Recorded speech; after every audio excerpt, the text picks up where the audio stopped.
Every January, we all get excited for the slew of new releases hitting theaters and the streamers.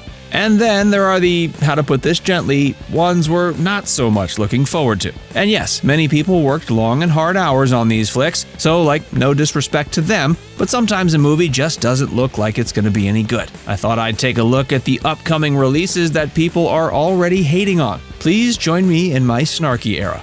Let's start with one that just came out, Miller's Girl.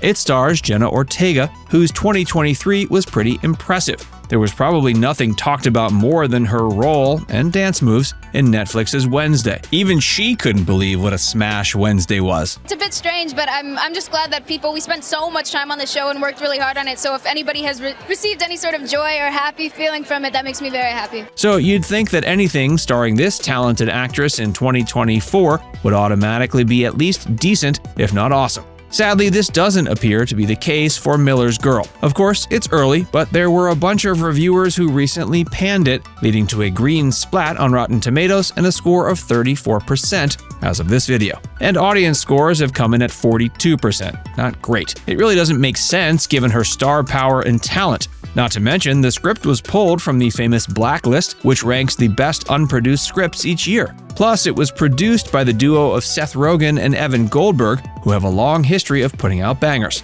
Oh well. There's a real risk when you take one story and decide to split it up into two movies. Sometimes, like with the Harry Potter finale, it works really well. Other times, not so much. Rebel Moon was pretty universally panned by critics last year, and it didn't do that much better with audiences. So it won't be surprising to hear that not that many people are clamoring to see the second part of the sci-fi adventure story from director Zack Snyder. It's called Rebel Moon Part 2 The Scargiver. I mean, it's got a dash and a colon in the title. That's already trying too hard if you ask me. But at least Zack assures us it's got a very different vibe than Part 1. Movie 2 is really like a war movie.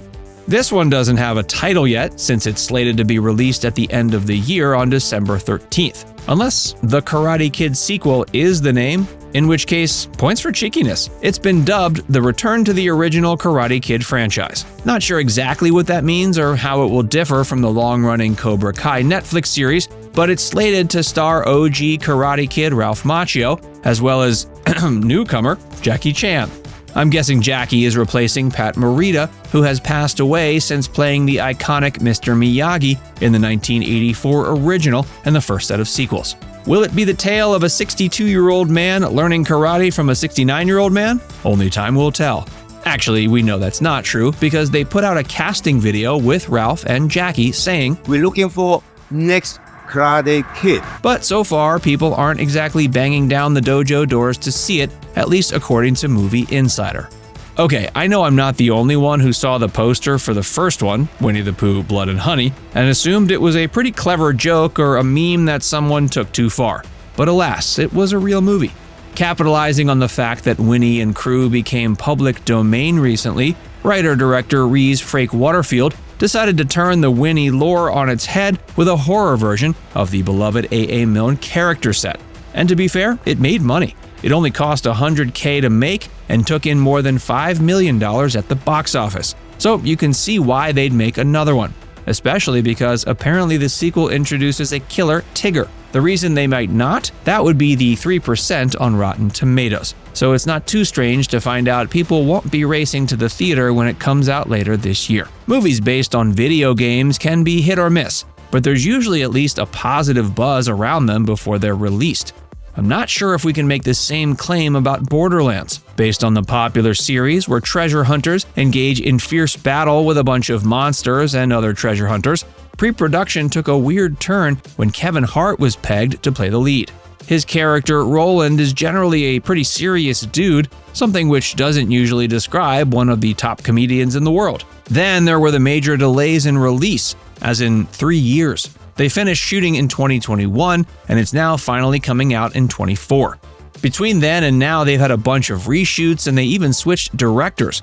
All of that doesn't usually bode well for a final product.